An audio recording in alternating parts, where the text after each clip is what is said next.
to the This demo. was really good.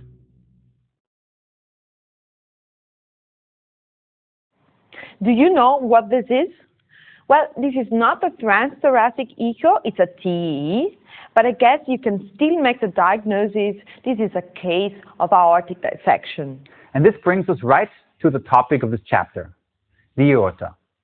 Now, the aorta is part of the heart, and with echo you can image the aorta. So don't forget that we should diagnose diseases which are not so infrequent, such as a dilated aorta or an aneurysm, as it is also called.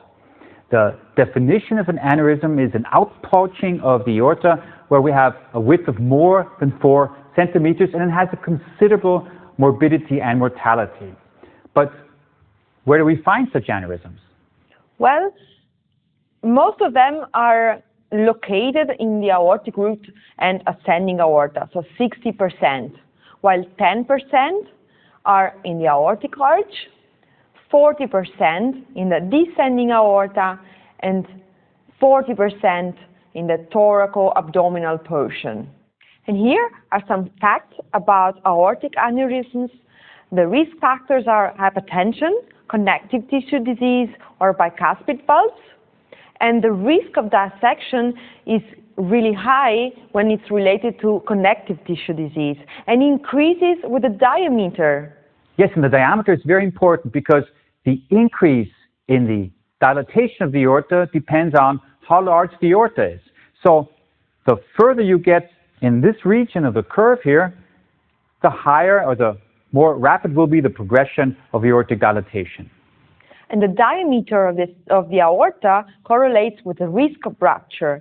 So for instance, if the diameter is between 40 and 59 millimeter, the risk of rupture is 16%, but goes up to 30 and more percent when you have more than 60 millimeter of aorta.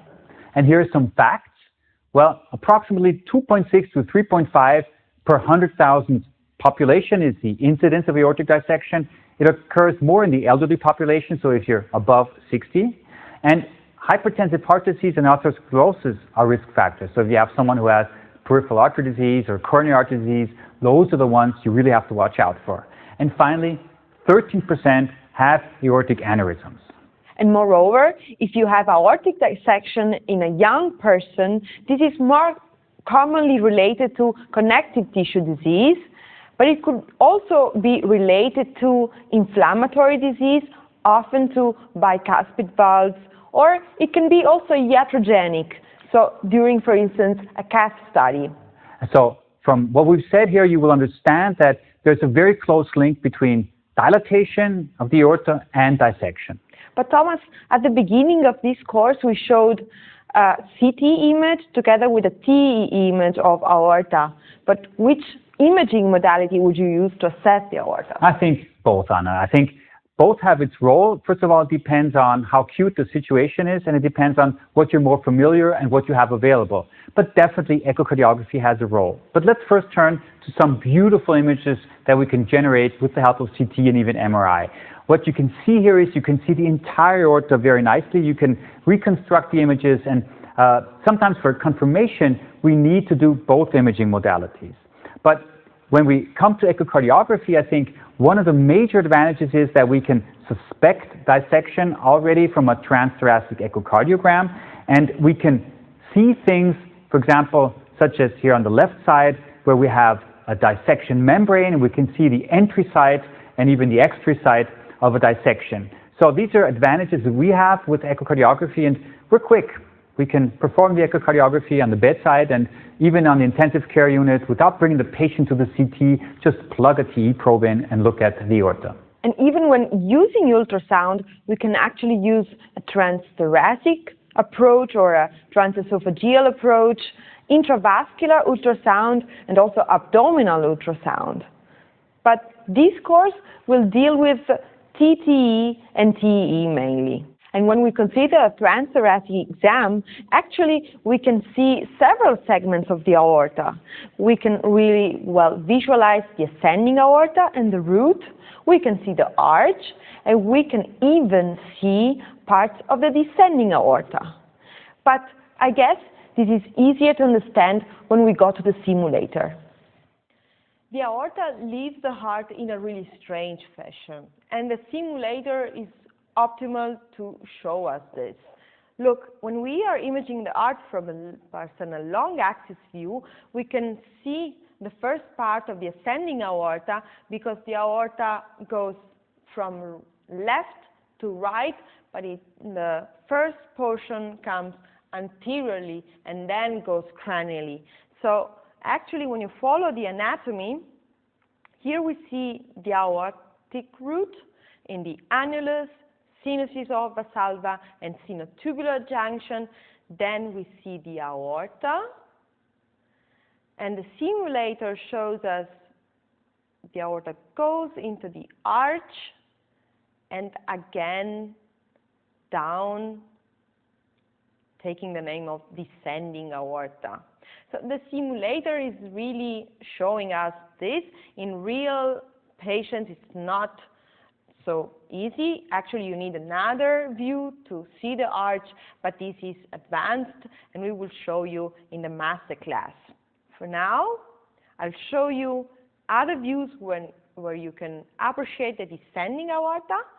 Here's the first one, still parasternal long axis view in the short axis, right posteriorly to the left atrium.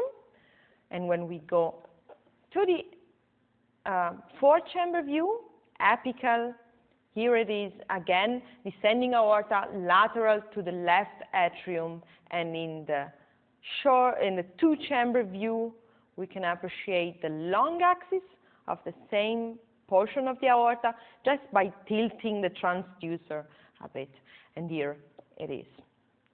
So actually a few views which allow you to recognize different segments of the aorta. Beautiful demonstration. Now let's take a look at some pathologies. Here on the left, we have, as you probably all already appreciate, a normal aorta, and here a definitely dilated aorta. You see that the area of the valve is pretty much normal, but then the whole root of the aorta is dilated.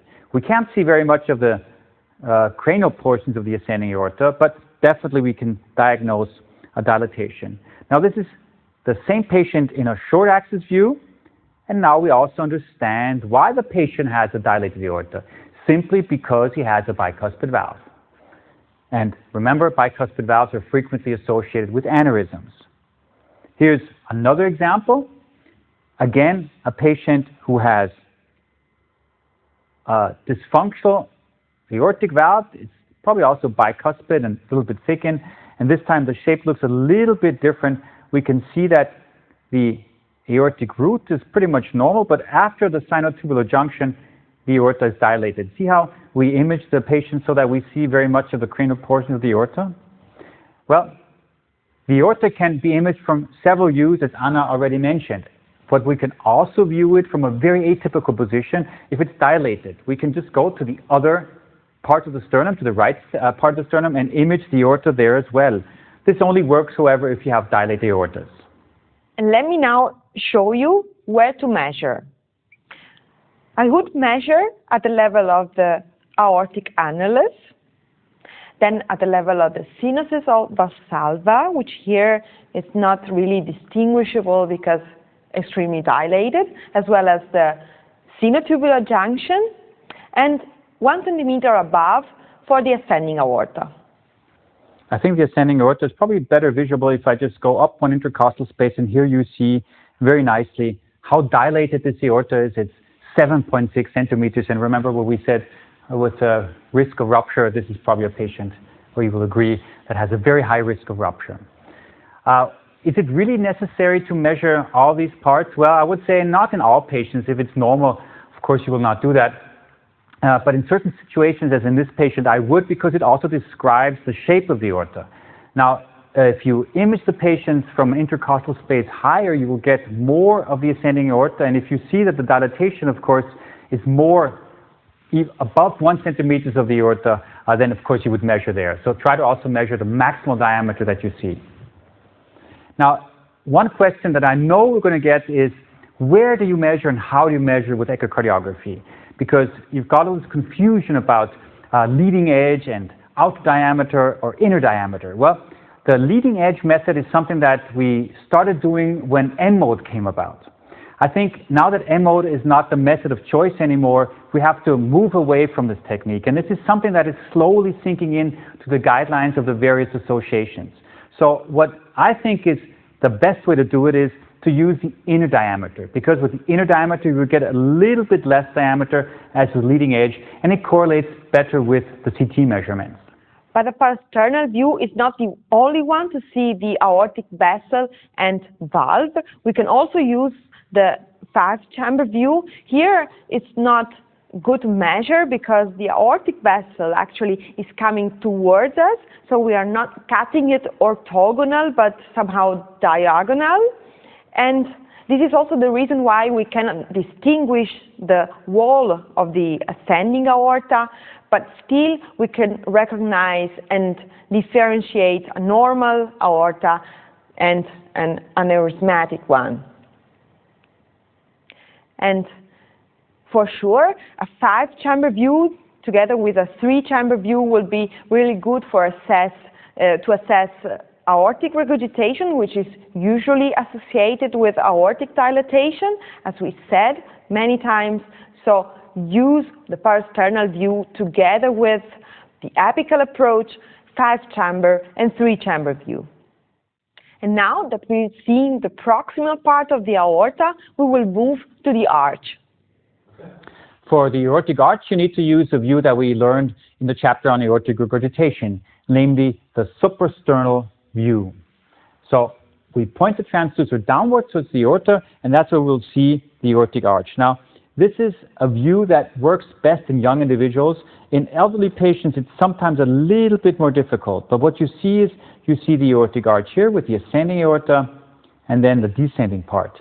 And here we can also measure. We would measure, for example, here or here, and sometimes we're even able to measure parts of the descending aorta. So this is the view that we will get. We would have the aortic arch right here again with the ascending aorta, the arch itself, and the descending aorta. I think you can really appreciate that it's possible to detect dilatation here as well, and sometimes even dissection, because actually this region here is kind of a predilectation place where you would frequently see dissection. Okay, now from the aortic arch, we need to move down a bit and look at the last segment of the aorta that we can see, which is the descending aorta. Yes, and the descending aorta we can actually recognize also in our standard views. For instance, in the 4-chamber view, apical approach, here it is. It's this round structure just next to the left atrium, and the same thing we can see, but it's in its length, in the 2-chamber view, just by tilting the probe more caudally. With this movement, we lose the left atrium, we look more posteriorly at the descending aorta in its major length. So just for a review, we can look at the descending aorta in the apical 4-chamber view and 2-chamber view. And sometimes you will see pathologies there. Of course, transesophageal echo has a much better imaging resolution, but sometimes you'll see aneurysms there, and I've even detected dissections. So keep that in mind. This view is an adjunct to looking at the aorta. And to summarize, there's also the parasternal long axis view, where you can not only see the ascending aorta here, but also the descending aorta close to the left atrium. So if we put all this together, parasternal long axis view, the aorta here, 4-chamber view, right here, sometimes it kind of even indents a little bit the left atrium if there's some degree of kinking, and then the descending aorta here in a 2-chamber view. And are you ready for some examples? Here, for instance, can you detect the structure which is abnormal? We said in the 4-chamber view we can detect the descending aorta, and here is clearly dilated. It's actually even compressing the left atrium a little bit because there seems to be some degree of kinking. And what about this patient? Do you recognize a disease? I guess clearly there's a membrane right here, and this is aortic dissection. We've actually seen this case in the chapter on aortic regurgitation already. And what about this patient here? Well, Do you think this is dissection? It would appear so because it looks like there's a membrane here, but in essence, this is one of the biggest pitfalls in echocardiography. This is not a dissection. This is just a reverberation artifact here from the front of the aortic wall. And for comparison purposes, look at the motion of this dissection membrane here, which moves kind of awkwardly and kind of desynchronous to the anterior wall. This is not the case here. So you could easily mistake a patient for having a dissection if you don't look into this finding. And finally, what about this aorta? Where's this view actually generated from? Well, this is the suprasternal approach again, and it's not as clear to see as in the previous image, but still we have another membrane, maybe in the region of the arch involving the descending aorta. So another case of dissection. So this shows you the potential of echocardiography in diagnosis disease of the thoracic aorta. But should we cross the border of the diaphragm and go and see the abdominal aorta? Well, Anna, I think this is a very good question. I mean, after all, we have a transducer in our hands, and even if it's not the abdominal transducer, we are able to visualize the abdominal aorta as well. So let me show you a case that highlights the potential of this. This is a patient I imaged quite recently with a dilated aorta. You see that the aorta is dilated, and then I did perform a subcostal view and kind of tilted downwards, and what I did see was this here. Clearly, this is a very dilated aorta and an aneurysm with a thrombus inside. So I think this definitely makes a difference in this patient. And if you look at the facts, first of all, an aneurysm in the abdomen is defined as an increase in the width to above 30 millimeters, but if these aneurysms rupture and the risk is relatively high if it exceeds a certain diameter, then only 50% reach the hospital. And of those who reach the hospital, only 30 to 50%, or actually 30 to 50% die. So I think it definitely makes a difference to diagnose these, especially if you have high-risk patients. Still, this is not the main topic of our course, and we have a complete course on abdominal ultrasound as well. And I would highly recommend you to watch this course as well, and this is a topic that will be covered there, definitely. So we talked a lot about transthoracic echo. We still have one more modality to talk about, and that is TE. Anna, what is the role of TE? Well, if you see these images, it's quite clear. Actually, this is a wonderful example of aortic dissection. And here we have a cross-section of the aorta showing really good the dissection membrane, separating the true lumen from the false lumen. And when we see the color Doppler in this other example, we can actually see the blood going back and forth between the false and the true lumen. Sometimes blood in the false lumen could coagulate, and what you see is a thrombus. So all these findings together will be useful not only to make a diagnosis, but also to decide what to do with it for the patient. So just to sum up, know who is at risk, use all scanning views, measure, and use other imaging modalities. And above all, when you see an aortic dilatation and you suspect aortic dissection, call for help.